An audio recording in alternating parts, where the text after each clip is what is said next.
বন্ধুরা, welcome to দেশ বিদেশ।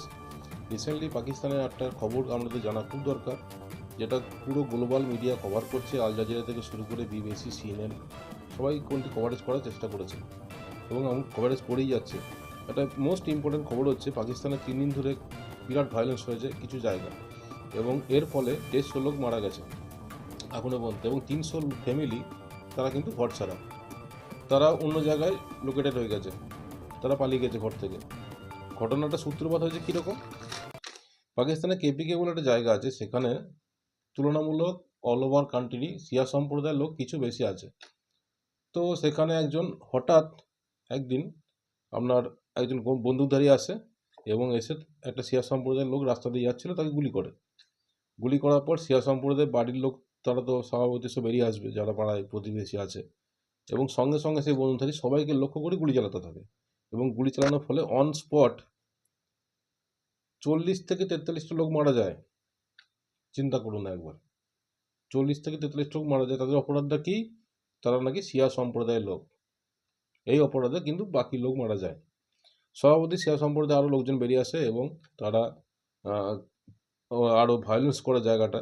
তারা স্বাভাবিক, তাদের লোক মারা গেছে, তারা কিন্তু ভায়োলেন্স করবেই, কিছু করার নেই। রিসেন্টলি আপনার এর উপরে আল জাজিরার মতো নিউজ এটাকে কভার করেছে। Local Sunni and Shia armed groups have clashed for decades, but the most recent fighting has killed more than 30 people. তারপরে দ্য ইন্ডিয়ান এক্সপ্রেসও কভার করেছে, at least 64 people have been killed in 3 days of clashes between Shia and Sunni. তো দেখুন, আমরা জানি বা আমাদের মুসলিম ভাইরাও জানে যে ইসলামের মধ্যে দুটো সম্প্রদায় আছে, এক হচ্ছে শিয়া আর একটা হচ্ছে সুন্নি।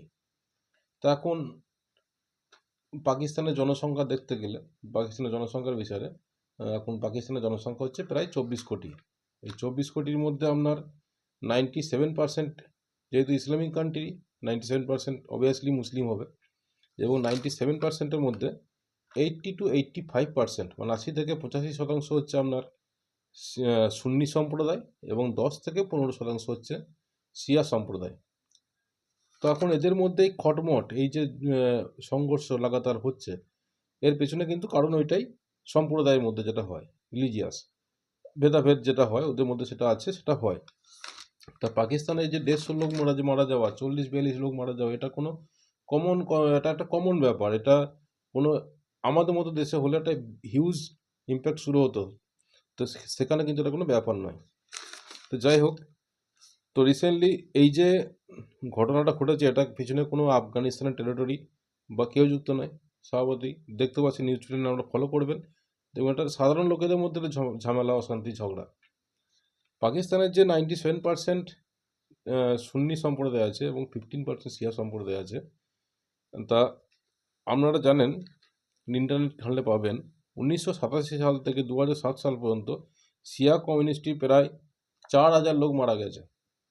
তখন একটা টাইম গেছে পাকিস্তানে, করাচিতে বাস থেকে, চলন্ত বাস থেকে, ট্রেন থেকে শিয়া সম্প্রদায়ের লোক দেখলে তাকে কাটা হতো, তার ওপর নিধন চলতো, এবং তার বাচ্চা, মহিলা কেউ বাদ পড়তো না। সেই 1987 সাল থেকে 2007 সাল পর্যন্ত পরিসংখ্যান বলছে 4000 শিয়া সম্প্রদায়ের লোক মারা গেছে, এবং তারপরই 2008 সাল থেকে 2014 সাল পর্যন্ত কয়েক হাজার আরও শিয়া সম্প্রদায় মারা গেছে, যার অ্যাকচুয়াল ডেটা পাকিস্তান সরকার কোনোদিন ফ্লাশ করে নাই। তো দেখুন, আমাদের প্রথমেই জানতে হবে শিয়া এবং সুন্নি সম্প্রদায় কী। এর জন্য আমাদের ইতিহাস যেতে হবে। তো আমাদের মুসলিম ভাইয়েরা আমরা যেটা আছেন, তারা তো নিশ্চয়ই ভালো করেই জানেন শিয়া এবং সুন্নি কী। তো বাকি সবারই কি জানানোর জন্য একটুখানি ইনফরমেশন দিয়ে রাখি।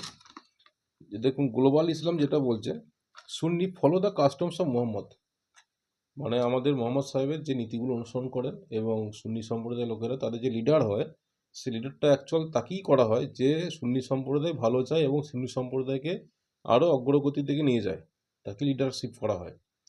এইখানেই মতবিরোধ, এবং সেখানে তার উল্টোটা, শিয়া সম্প্রদায় কী চায়, আর Muslim who follow Ali Muhammad close relative, Ali Muhammad close relative, মানে আমাদের মুসলিম সম্প্রদায়ের মধ্যে আমরা তাকেই ফলো করব বা তাকে অনুসরণ করব, বা সেই আমাদের লিডার হবে যে মোহাম্মদ সাহেবের ক্লোজ রিলেটিভ হবে, মানে সোজা কথায় তিনি তার বংশগত কেউ হবেন, সে হবে আপনার শিয়া সম্প্রদায়ের লিডার। এইখানেই মতবিরোধ, এইখানেই আমাদের যে দুটো কমিউনিটি আছে, শিয়া এবং সুন্নি, এই দুটোই কিন্তু বিভক্ত হয়, এবং এর ফলে এদের মধ্যে এইটাই সবসময় খটমট চলে।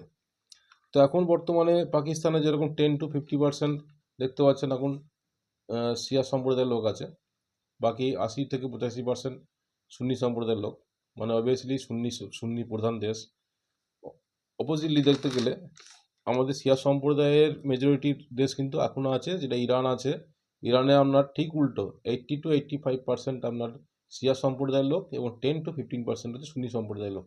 সৌদি আরবও তাই, সৌদি আরব কিন্তু সুন্নি সম্প্রদায়, সেখানে আপনার 10-15% হচ্ছে শিয়া সম্প্রদায়। আচ্ছা, এছাড়াও আপনার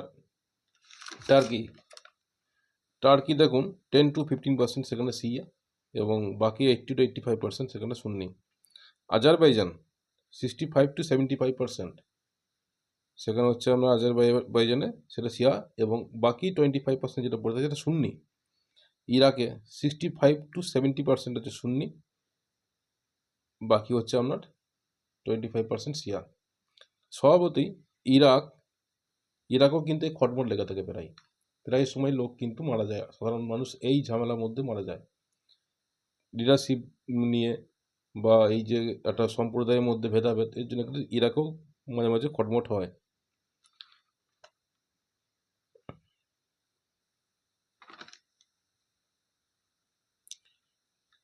তো বন্ধুরা দেখবেন, এই যে শিয়া সম্প্রদায় সুন্নি সম্প্রদায়ের মধ্যে পাকিস্তানে এত ভায়োলেন্স হচ্ছে, এই ভায়োলেন্সে কি ভারতবর্ষে কোনো ইম্প্যাক্ট পড়ছে? ভারতবর্ষের প্রতি কোনো কিছু এটা এফেক্ট পড়েছে?